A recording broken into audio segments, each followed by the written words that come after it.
यानंतर एक breaking news आहे। निदा खान प्रकरणामध्ये ही महत्त्वाची अपडेट समोर येते। छत्रपती संभाजीनगरच्या ज्या घरात निदा खान राहत होती त्या घरावर महानगरपालिकेने कारवाई केलेली होती आणि आता हीच कारवाई महानगरपालिकेच्या अधिकाऱ्यांना भोवण्याची शक्यता आहे। या प्रकरणी MIM नगरसेवक मतीन पटेल, हनीफ खान आणि सय्यद सरबर यांनी न्यायालयात धाव घेतलेली होती। मनपाच्या अधिकाऱ्यांनी न्यायालयासमोर 7 दिवस कोणतीही कारवाई करणार नाही असं तोंडी आश्वासन देऊन सुद्धा दुसऱ्या दिवशी कारवाई केल्याचा आरोप आहे।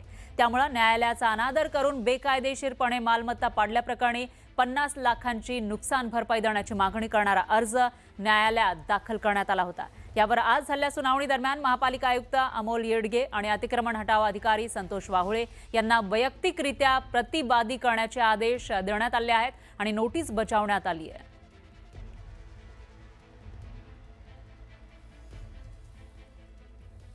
आणखी एक मोठी अपडेट आहे। भोंदू अशोक खरातचा शिर्डी पोलिसांनी ताबा घेतलाय।